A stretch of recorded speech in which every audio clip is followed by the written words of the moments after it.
Thank you very much, Marcia, again and again and again. And I have to say that it's the greatest honor a speaker can have to be invited back and back. So I thank you. And today we're talking about going from the personal to the professional. And it is a leap, but it's also a continuum. And it happens along the way, and it happens sometimes without knowing it, and it happens sometimes without planning. However, it always takes some preparation. So you have to be there, you have to be ready to let genius in. So you have to always be in the preparation mode for that call to come, or to make the call. Usually it's what happens. So I'm very happy to say that, yes, we can be more successful. Yes, we can find more significant work. Yes, we can matter. We can do so much more. But it's we who actually put that into the process. And it's we who do it. So if we are born as geniuses, if we are born with creativity, with ingenuity, with curiosity, with excitement, as you see in young babies, healthy, thriving young babies. You say to yourself in some morning when you are not feeling well, what went wrong, or why can't I get that back? And what it is that we have to re-stimulate ourselves and reinvent ourselves and start the process moving again. Because we have it. It just slips away sometimes when we're not looking. Or it slips away when we're hoping to be rescued or discovered or recognized by others for our great work. And we're going to say it's a given that we do great work. And that it is a given that we all should have chances to be more visible and have our work have more impact in the worlds that we live in. So how do we get to do that, and what happens when we don't? Current trends show us that we're going to have more careers, more changes, more positions that we'll hold, that there are fewer budgets with less money, that there's certainly less security, that in the old world where you would plan something and you would end up being at the top of whatever you planned, that of course is no longer the case. So that for all of you who are beginning, you sort of take that under your belt. For those of you who are mid-range, you know that's really true.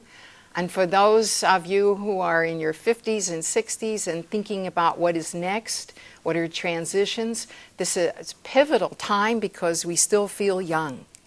And that's one of the gifts of really having a great way to have a career, is that you do stay young. And as professionals and as educators, you get infused over again by the challenges of people coming up. And you have to make those challenges come alive for yourself. Because not to change at this moment is really to die in a way. And no one can afford that. So this is the very best way to start at a professional convention, a conference like ADEA and ADEA. And I actually like the sound of the word. And it's ripe for opportunities. But opportunities are these elusive things that are not labeled and that come to you. And if you don't seize them at the moment, they drift off and somebody else takes them. So they come knocking, at your door, and you have to answer it. And that means you have to be alert. It means you have to begin to look around. So you think about what's here. Everyone is here who can matter to you and who can help you and who you can support. So what's our mental set as we come to a conference? Many of us walk in and we sit at one table, usually at the back, usually not next to somebody. And what we're hoping is that someone will encourage us, sit next to us, invite us, embolden us. And for every empty seat that you take and you leave next to you, count that as a unit of fear. For every table that you sit at by yourself, or every row in an audience, a theater seat, every row, you just multiply those units of fear. And it's so astonishing to know what we're afraid of.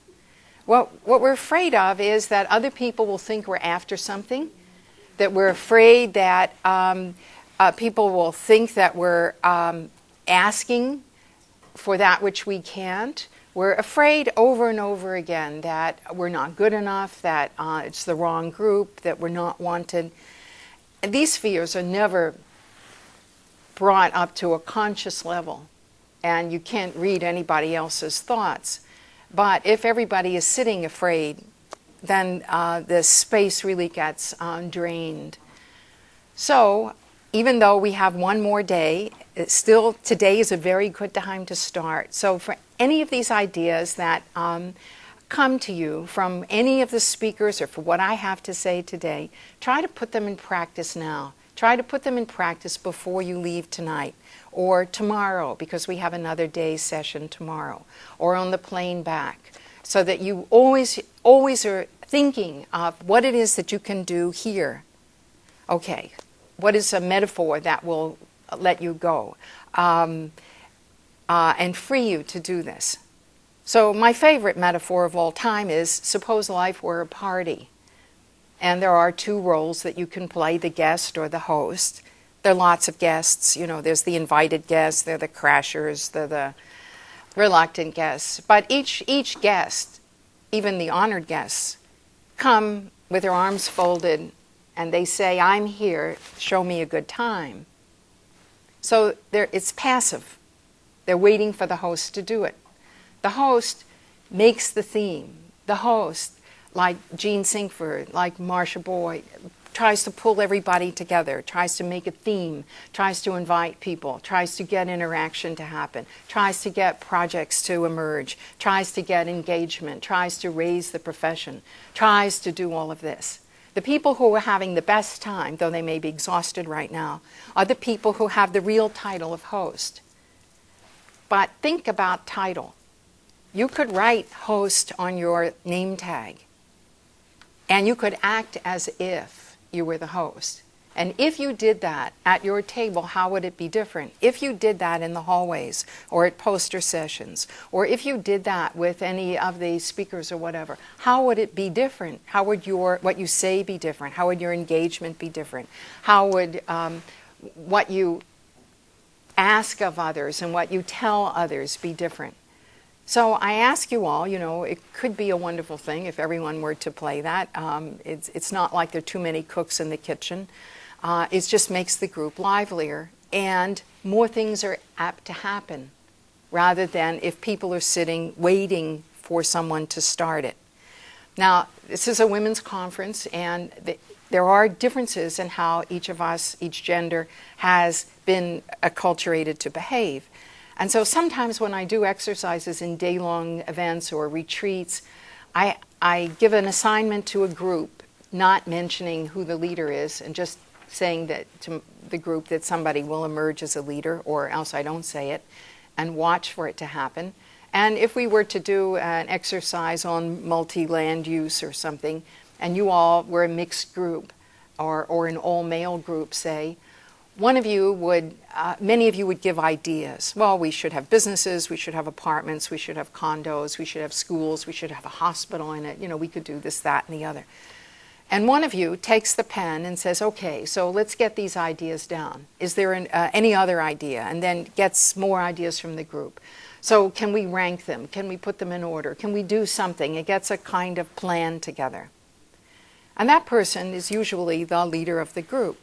So when I ask the leader to stand up of an all-male group, and it's obviously a male, he stands up and I ask, what did you do? And he recites all those things clearly that he did, that everyone saw, and everyone is grateful to.